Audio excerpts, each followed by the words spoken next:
F&O को trading का hero या जीरो माना जाता है। यहाँ एक झटके में अच्छे खासे पैसे बन सकते हैं या आपकी पूरी पूंजी डूब सकती है। ऐसे में सट्टेबाजों के चंगुल से रिटेल इन्वेस्टर्स को बचाने के लिए सेबी ने कमेटी बनाई थी और अब इस कमेटी ने अपनी सिफारिश पेश कर दी है। तो आज हम ये बताने वाले हैं कि इस कमेटी ने क्या सिफारिश दी है। फ्यूचर ऑप्शंस के सौदों में होने वाली गड़बड़ी को किस तरह रोका जाए, ये जानने समझने के लिए एक वर्किंग कमेटी बनाई गई थी। इस वर्किंग कमेटी की सिफारिश है कि डेरिवेटिव कॉन्ट्रैक्ट्स का मिनिमम लॉट साइज 20 से 30 लाख रुपए के बीच कर दिया जाए।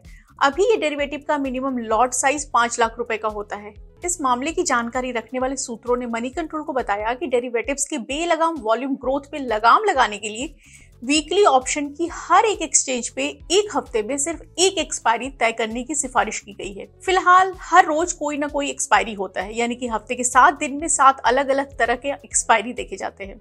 मार्केट रेगुलेटर सेबी ने पिछले महीने ये वर्किंग कमेटी बनाई थी।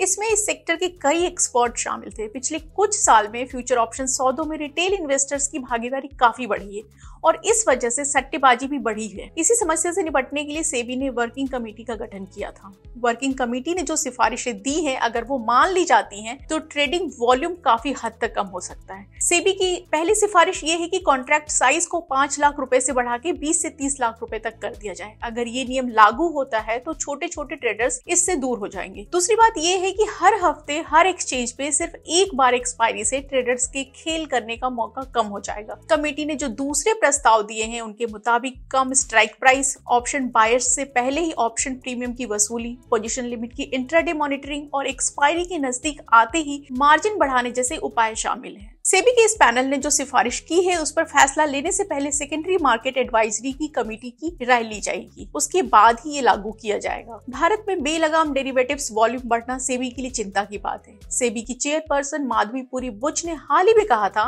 कि मजबूत मार्जिनिंग सिस्टम के कारण यहाँ कोई सिस्टमेटिक रिस्क पैदा नहीं हो रहा है, लेकिन इस तरह की जोखिम से बचने के लिए ही डेरिवेटिव्स ट्रेडिंग्स की जांच की जाती है। डेरिवेटिव्स ट्रेडिंग्स के कई सोशल रिस्क भी है।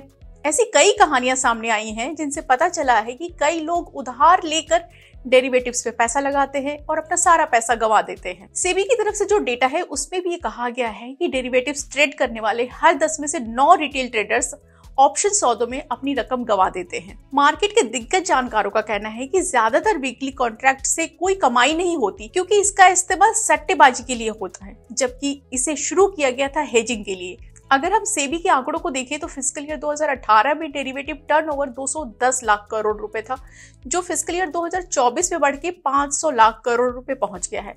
कुल मिलाकर देखें तो पिछले कुछ साल में डेरिवेटिव सौदों में रिटेल इन्वेस्टर्स की हिस्सेदारी तेजी से बढ़ी है। फिस्कल ईयर 2023 में कुल इन्वेस्टर्स की संख्या 65 लाख थी, जो करीब 40% बढ़कर फिस्कल ईयर 2024 में 96 लाख तक पहुंच चुकी है। ऑप्शंस इंडेक्स में इंडिविजुअल इन्वेस्टर्स की संख्या 2018 में 2% थी, जो फिस्कल ईयर 2024 में बढ़कर 41% पहुंच गई है। ऐसी ही तमाम खबरों को जानने के लिए हमारे फेसबुक पेज को लाइक करें, यूट्यूब चैनल को सब्सक्राइब करें और हमारे व्हाट्सएप चैनल से भी ज्वाइन करें, जिसका लिंक नीचे कमेंट बॉक्स में दिया गया है।